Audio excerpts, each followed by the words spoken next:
요즘 월급 명세서 보면 참 한숨부터 나오시죠?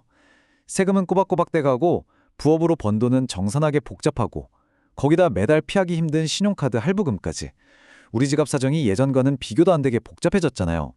그렇다 보니 대체 이 얽히고 설킨 구조 속에서 11조는 어떻게 해야 하는 거야?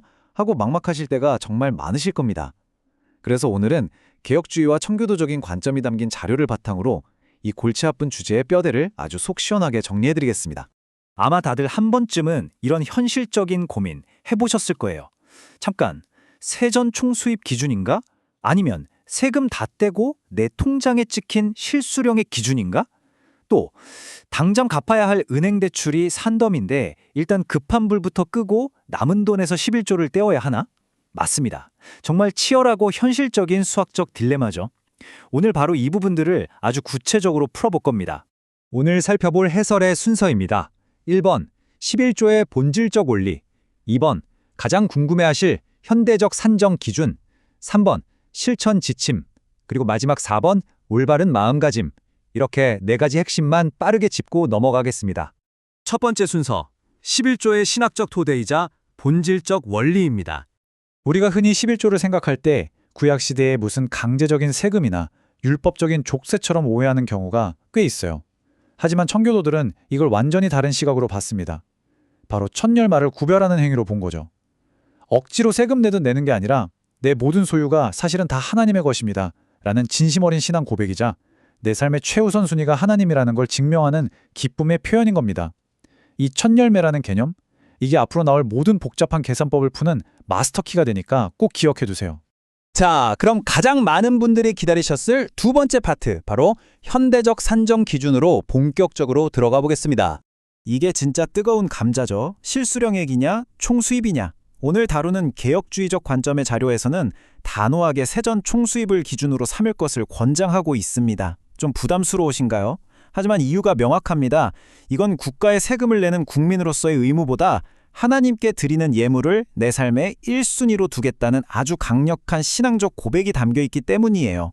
타협 없이 가장 먼저 하나님을 향한 우선순위를 확립하겠다는 단호한 의지인 셈이죠. 그러면 자영업자나 기업 운영하는 사람들은 그 어마어마한 총 매출을 기준으로 해야 하나요? 하실 텐데요. 아닙니다. 그랬다가는 당장 다음 달에 문 닫아야 할지도 모르잖아요.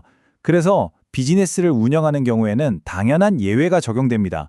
들어온 전체 매출에서 사업을 유지하는 데 꼭 필요한 필수 경비들을 싹 다 제외한 순수한 사업소득 있죠? 딱 그걸 기준으로 산정하는 것이 합리적인 원칙입니다. 여기서 정말 흥미로운 지점이 하나 나옵니다. 현대사회는 옛날처럼 단순히 땀 흘려 번 월급만 수입이 아니잖아요? 주식 배당금, 부동산 임대 수익, 쏠쏠한 은행이자, 심지어 상속이나 증여받은 자산 같은 불로소득도 무시할 수 없죠. 청지기 정신에 비춰보면 이 모든 수입의 근원 역시 전적인 하나님의 은혜거든요. 그러니까 근로소득뿐만 아니라 이런 기타 수입들 역시 동일하게 11조의 대상으로 포함하는 것이 올바른 원칙이라는 겁니다. 다음은 대출 딜레마입니다. 솔직히 빚에 허덕이다 보면 우리 본능은 대출 이자랑 원금부터 먼저 갚고 남은 돈에서 11조 떼야겠다 이렇게 생각하기 쉽잖아요. 하지만 성경적 원리는 우리의 직관과는 반대입니다. 빚이 있더라도 전체 소득의 10%를 무조건 우선 구별해드리고 그러고 나서 남은 90%의 재정을 아주 지혜롭게 쪼개서 부채를 갚아나가는 것. 네, 좀 벅차게 들릴 수 있지만 이것이 바로 바른 순서라고 자료는 말하고 있습니다. 자, 머릿속으로 계산기가 좀 돌아가시나요? 그럼 세 번째 섹션에서는 이 원리들을 우리 일상에서 어떻게 구체적으로 실행할지 실천 지침을 알아보겠습니다. 앞서 말씀드린 첫 열매 원칙이 실전에서 어떻게 적용될까요? 핵심은 바로 타이밍입니다. 월급날 통장에 소득이 딱 찍히는 그 즉시 가장 먼저 11조를 구별해내는 것이 포인트예요. 한 달 내내 이것저것 다 쓰고 남은 찌꺼기를 드리는 게 아닙니다. 돌이 들어오자마자 우선적으로 떼어놓음으로써 하나님이 내 재정의 진정한 주인이심을 말뿐만이 아니라 행동으로 고백하는 훈련인 거죠. 그럼 이런 질문도 생길 수 있어요. 신용카드 포인트, 캐시백, 복지 포인트 같은 혜택들도 다 계산해야 하나요? 자료에서는 이런 단위까지 집착하면서 스스로를 괴롭히는 강박적인 율법주의는 경계하라고 조언합니다. 하지만 내 양심에 비추어 봤을 때 이건 분명한 내 수입이다 라고 간주되는 부분이라면 정직하게 계산하는 균형 잡힌 태도가 필요하겠죠. 너무 얽매이지는 않되 스스로에게 솔직해지자는 겁니다. 이렇게 구별한 11조는 그럼 어디로 가야 할까요? 기본 원칙은 자신이 소속된 지역교회, 즉 로컬 처치에 드리는 것입니다. 내 마음대로 평소 관심 있던 단체 여기저기에 쪼개서 기부하는 게 아니에요. 내가 영적으로 뿌리내리고 있는 공동체를 통해 공적인 예배가 건강하게 유지되고 이웃을 향한 구제가 실천되도록 힘을 하나로 집중하는 겁니다. 드디어 마지막 4번째 섹션입니다. 사실 이 모든 행동의 밑바탕에 깔려 있어야 할 가장 중요한 부분, 바로 올바른 마음가짐에 대한 이야기입니다. 아, 이거 안 내면 하나님한테 혼나는 거 아니야? 하는 두려움, 아니면 내 피 같은 돈 하면서 억지로 내는 인색함. 청교도들은 이런 태도를 정말 단호하게 경계했습니다.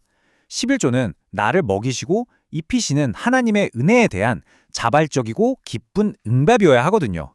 억지로 짜내는 형식주의가 아니라 나를 책임지시는 분을 향한 전적인 신뢰와 기쁨으로 드려야 한다는 겁니다. 자, 이제 여러분의 생각을 완전히 뒤집어 놓을 핵심 포인트가 나옵니다. 우리는 보통 10%라는 그 액수에만 온 신경을 곤두세우잖아요? 그런데 진정한 통찰은 놀랍게도 나머지 90%에 있습니다. 나 10% 냈으니까 목 다 했다. 남은 90%는 내 마음대로 펑펑 써도 되겠지? 절대 아닙니다. 그 90% 역시 하나님께서 내게 잠시 맡겨주신 그분의 소중한 자원이란 사실입니다. 그러니까 진정한 청지기의 삶이란 건요, 11조를 떼고 남은 그 90%의 재정까지도 하나님의 뜻에 합당하게 사용하는 걸 의미합니다. 10% 할당량을 채웠다고 안심할 게 아니라 내 전체적인 소비의 방향성이 정말 하나님에 향하고 있는지를 점검해야 한다는 거죠. 내 통장에 있는 모든 돈의 주인이 하나님이라는 걸 진짜로 인정할 때 우리가 지출에 대한 태도는 완전히 180도 바뀌게 됩니다. 오늘 해설을 마무리하면서 여러분께 아주 본질적인 질문을 하나 던지고 싶습니다. 오늘 당신은 당신의 첫 열매와 그리고 남겨진 90%를 어떻게 관리하고 계십니까? 이건 단순한 수학 공식이나 계산기 두드리는 문제가 아닙니다. 결국 여러분의 마음이 향하는 곳이 어디인지를 묻는 깊은 질문이죠. 오늘 함께 짚어본 이 개혁주의적 원리들이 여러분의 복잡 다단한 재정관리에 아주 명확하고 흔들림 없는 이정표가 되었기를 바랍니다. 그럼 지금까지 시청해 주셔서 감사합니다.